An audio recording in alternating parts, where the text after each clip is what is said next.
Okay, so today we're going to move on to ritual in Judaism. And because Judaism is a tradition that focuses mostly on practice or that emphasizes practice, like we talked about in the doctrine ritual, we have quite a few rituals that we're going to go through. So we're actually going to do two different slides, two different videos to talk about the important rituals in Jewish life. So the first thing that I have here are the daily rituals. And Jews are encouraged to pray 3 times a day, although this is something usually performed more often by Orthodox and conservative Jews. And we'll talk about the different denominations more in detail when we get to the society dimension.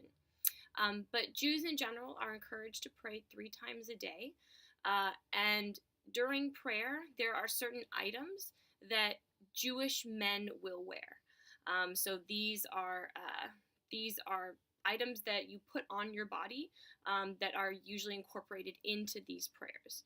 So the first one is called the talit, and the talit is a prayer shawl. So if you look at the image behind me, these are a group of Jewish men who are praying. So you can see that they have their Torah with them. So they're using verses from the holy text. And they're wearing, several of them are wearing like a piece of cloth over their shoulders. That's the talit. So the talit is a prayer shawl. It's usually a piece of white cloth.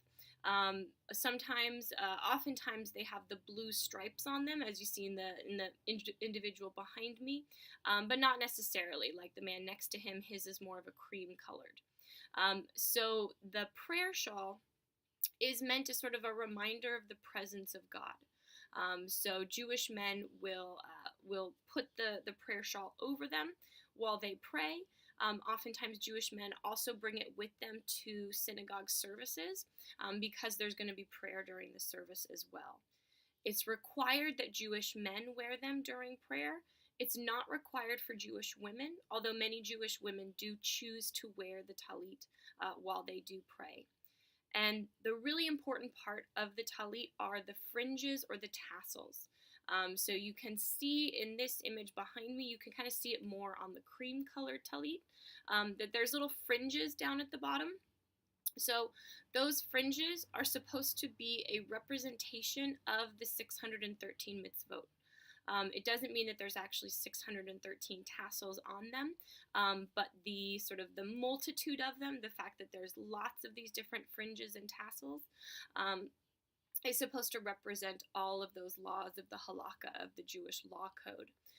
So one thing that Jewish men or anyone who's wearing a talit will do is while they pray, they'll rub the tassels in between their fingers. So it's sort of like a physical reminder of the covenant, a physical reminder of God's relationship with the Jewish people during an act of prayer. It's quite similar to the use of prayer beads in other religious traditions, that while you pray, you you hold the prayer beads in your hand. Catholics do this, Buddhists do this, Muslims do this, and it's a physical reminder of either a relationship with God or an ethical requirement, something like that. So the talits are very important for many Jewish men and women. The other item that many Jewish men wear is the tefillin. And the tefillin are those black boxes that you can see on the foreheads of all the men in the picture behind me. So Jewish men will actually wear 2 tefillin. So a tefillin that black box, and it has a long black strips or long black leather leather straps that come out of each side of them.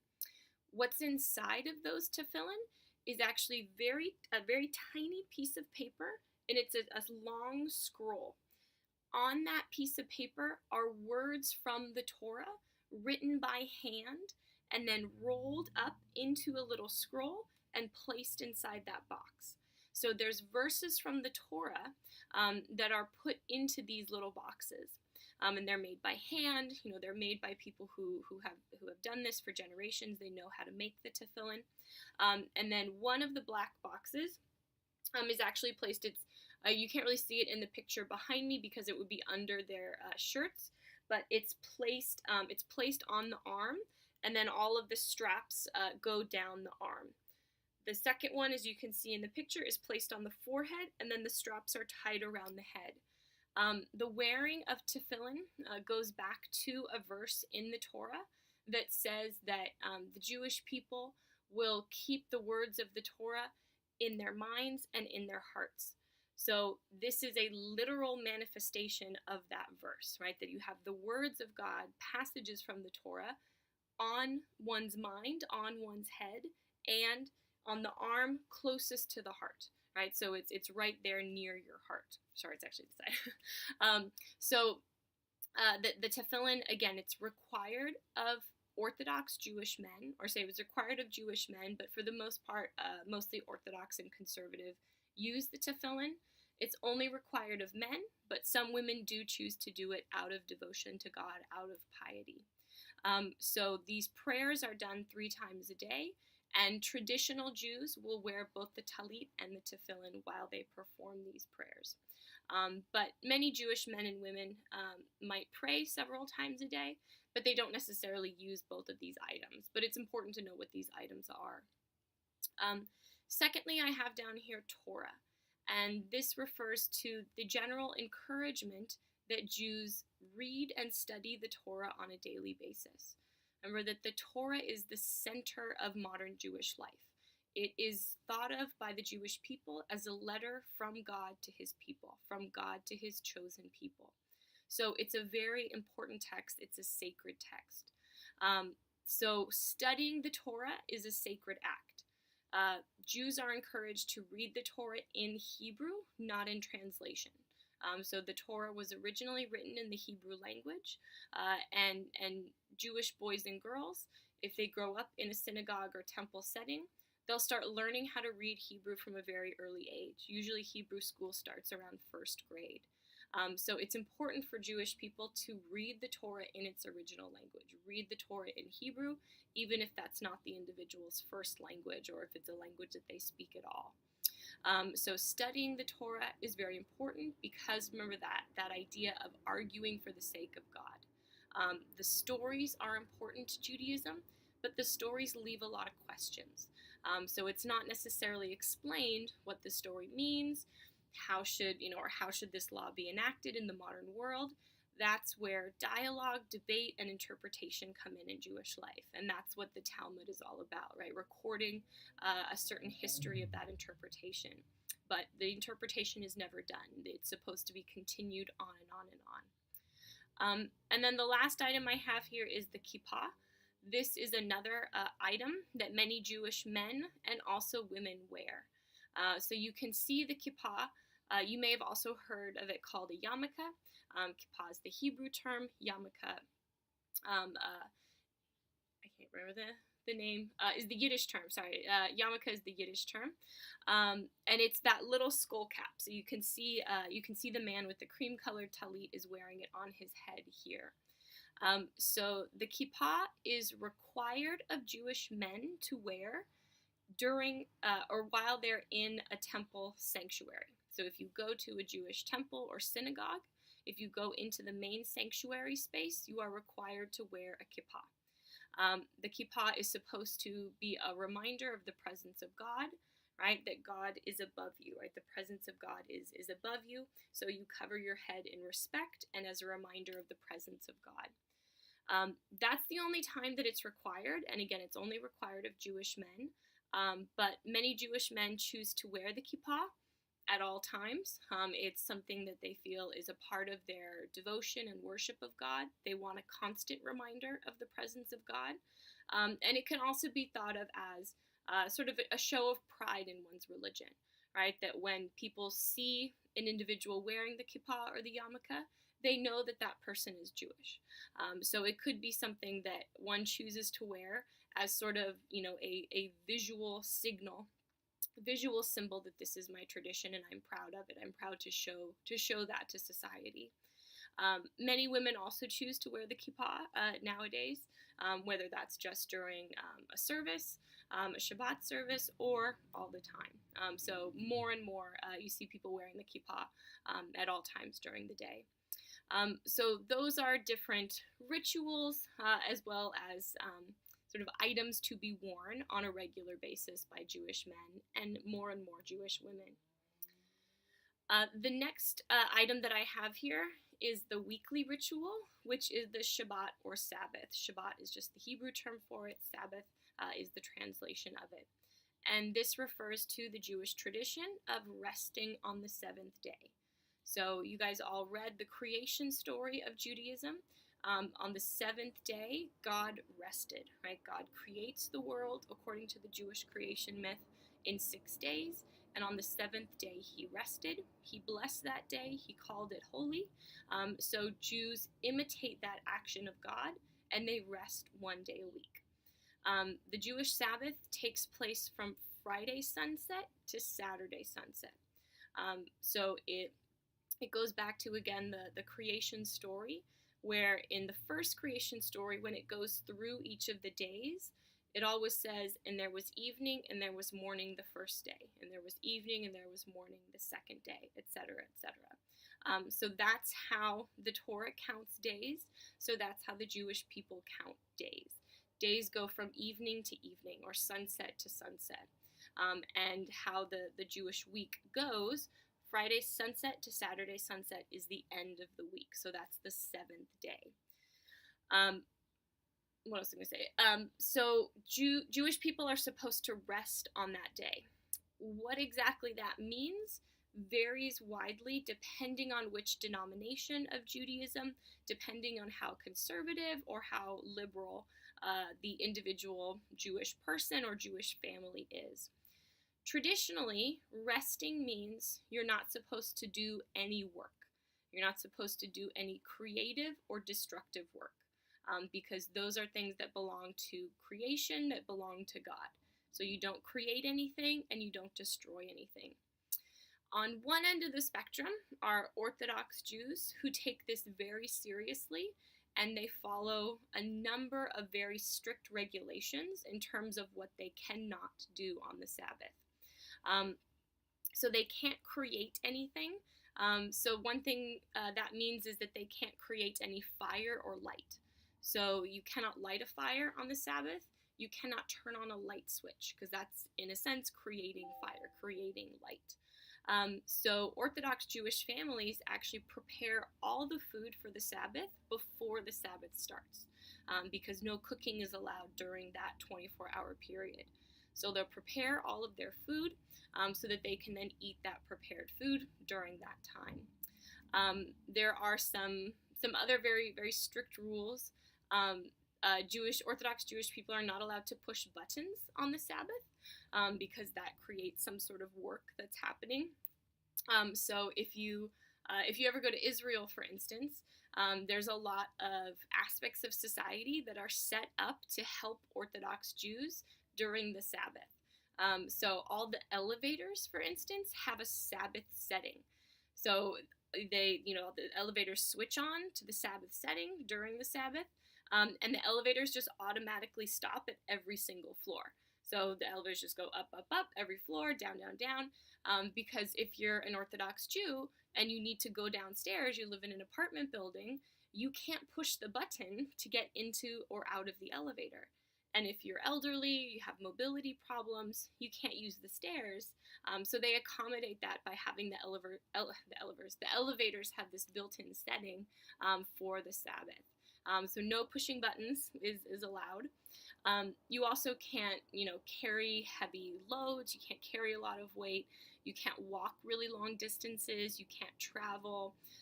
So all of these regulations are really geared towards you need to rest. You need to relax. During that 24-hour period, you focus on God. You focus on spirituality. You focus on your family. And you focus on resting and relaxing.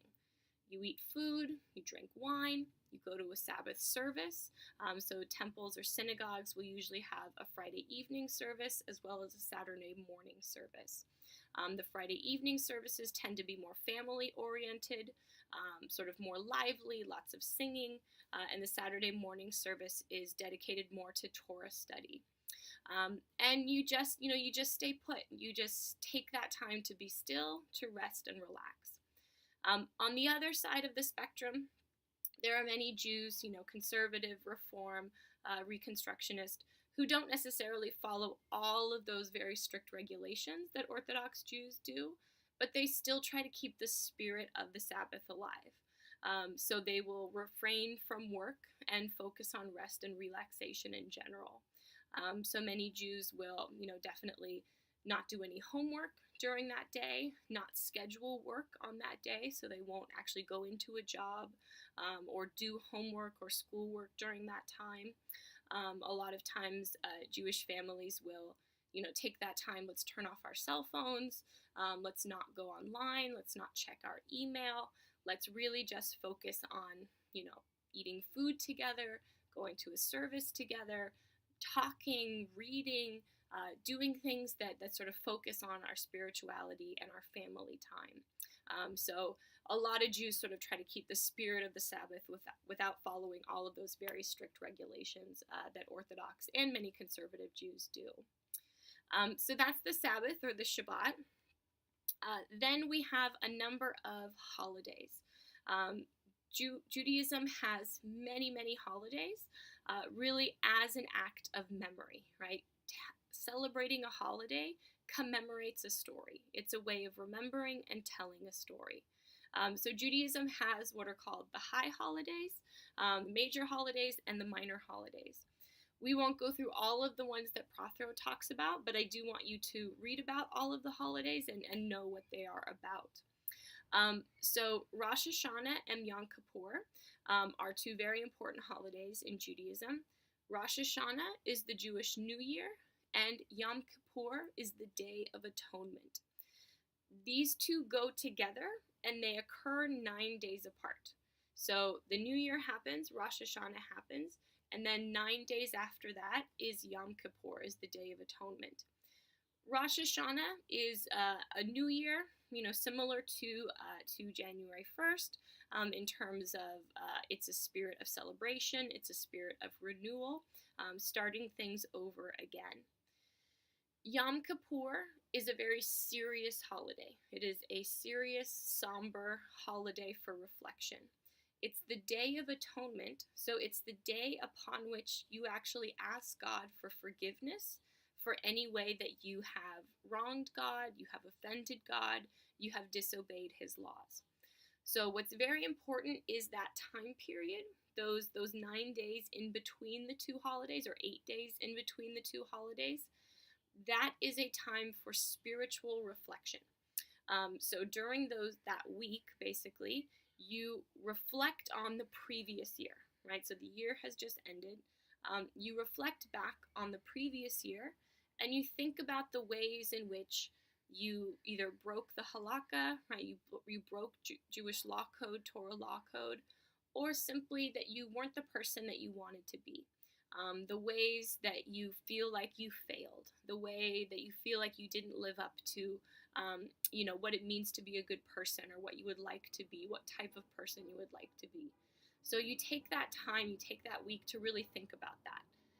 And at the same time, you are, renewing your intention to be better in the new year, right? The year just started. You want to recommit yourself to God, recommit yourself to following Torah law, recommit yourself to being a good person. So after that process, that spiritual reflection process, on Yom Kippur, that is the day when you actually ask God for forgiveness for those things, right? So you take that time leading up to it to prepare yourself to ask God for His forgiveness, right? To really think about what it is that you've done during the last year and how you want to improve during the new year. You actually also fast on Yom Kippur, so you don't eat any food on Yom Kippur to show God your repentance, right? To show God that you feel bad, you feel remorse for the things that you did wrong, and to show your intention and your commitment to be better in the new year. So you ask for God's forgiveness for those things, and you set your intention for being better in the next year. So that's Rosh Hashanah and Yom Kippur. The third one here is Hanukkah, and Hanukkah is actually a minor holiday. It's not It's not very theologically important in Judaism. It commemorates a historical event, what is believed to be a miracle, but it's important to know that it has gained more cultural importance, especially in Western culture, because it usually happens right around Christmas time, right? So a lot of people, and Prothero mentions this, right, assume that Hanukkah is the Jewish Christmas. That's not true. It's not true in the sense that it's not nearly as important in the Jewish calendar as Christmas is to the Christian calendar, and it doesn't, include the same rituals. It doesn't it doesn't have the same level of importance and the same atmosphere that Christmas does. So Hanukkah commemorates, as I said, a historical event. It was during the time of the Second Temple. That the Romans, there was a sort of a new Roman emperor, and he decided that the Jewish temple was a really nice building.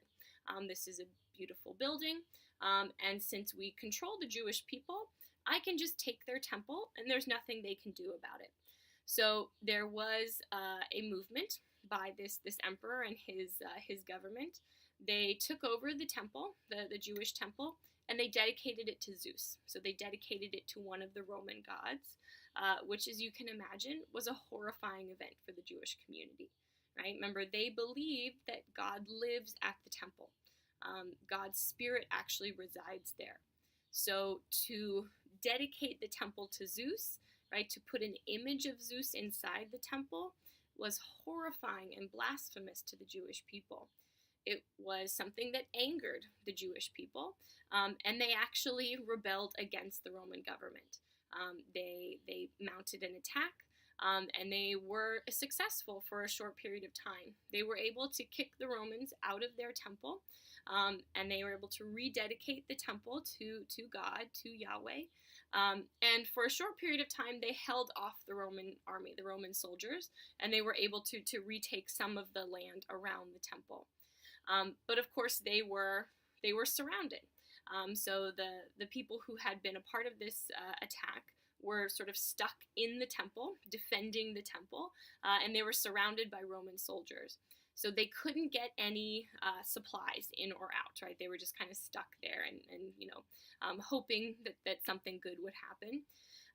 So in the temple, there is what's called an eternal light. So in the temple, there was an oil candle, right? If you've ever seen like the old lamps that had oil within them, so the oil burns to create a flame. It creates a lamp. And in the Jewish temple, the idea was that this light should always be lit, and that represents the presence of God. As long as the light is going, as long as the fire is burning, then the presence of God is there in the temple. So when they rededicated the temple to God, they lit this lamp. But there was only enough oil to last for one day. And they were stuck there, and they couldn't get in any supplies. They couldn't get in any more oil. So they were fearful that the light would go out, and that would mean that the presence of God wasn't there anymore, and maybe that bad things would happen after that. But even though they only had enough oil for one day, the light, the flame, miraculously continued for 8 days, even though it shouldn't have kept going. So for the Jewish people, this was a miracle, and this was a way for God to show them that he was there, right? That his presence was there. He didn't need oil to keep this flame lit, to show his people that he was with them. So Hanukkah commemorates this event, this miraculous event. Historically, right, they don't end up holding on to this land. The rebellion does end up being defeated, but they actually do get to keep their temple. So their temple remains their own temple. So Hanukkah is celebrated by over progressive nights, lighting each candle, remembering this event, also exchanging gifts. So it does have some similarities to Christmas. So Jewish families exchange gifts with each other on each night. And you also eat foods that have a lot of oil in them. So you eat a lot of fried foods to remember the oil that lasted to keep the flame going within the temple. So that's Hanukkah. And then the last one is Passover. And Passover is a very important holiday in the Jewish calendar. And we talked a little bit about it already because we already talked about the story of the Exodus. So Passover commemorates the story of the Exodus. Passover usually happens in the springtime. And it also takes place on several different nights, so it's not just one day. Although the centerpiece of the Passover holiday is what's called a Seder meal. So you have a meal with family and friends on one of the nights, and it's called the Seder.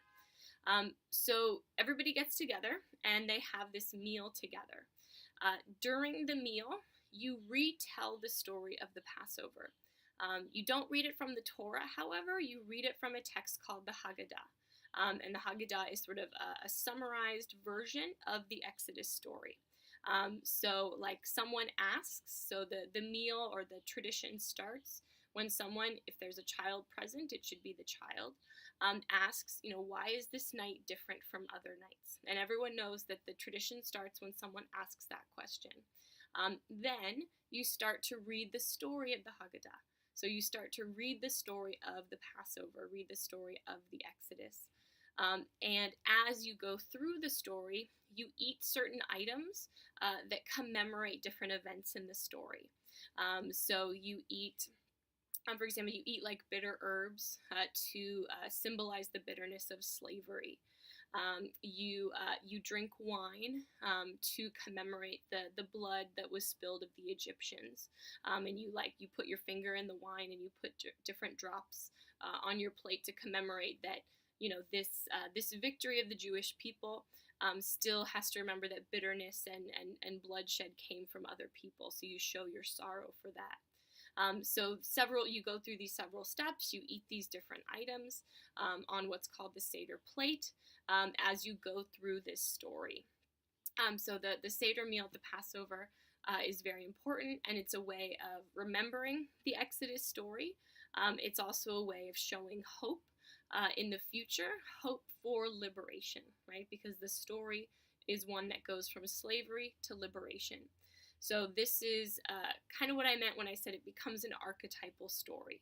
So telling the story becomes the basis of another discussion, which is, are there forms of slavery in the world today, whether that's literal or metaphorical? How can we liberate these people?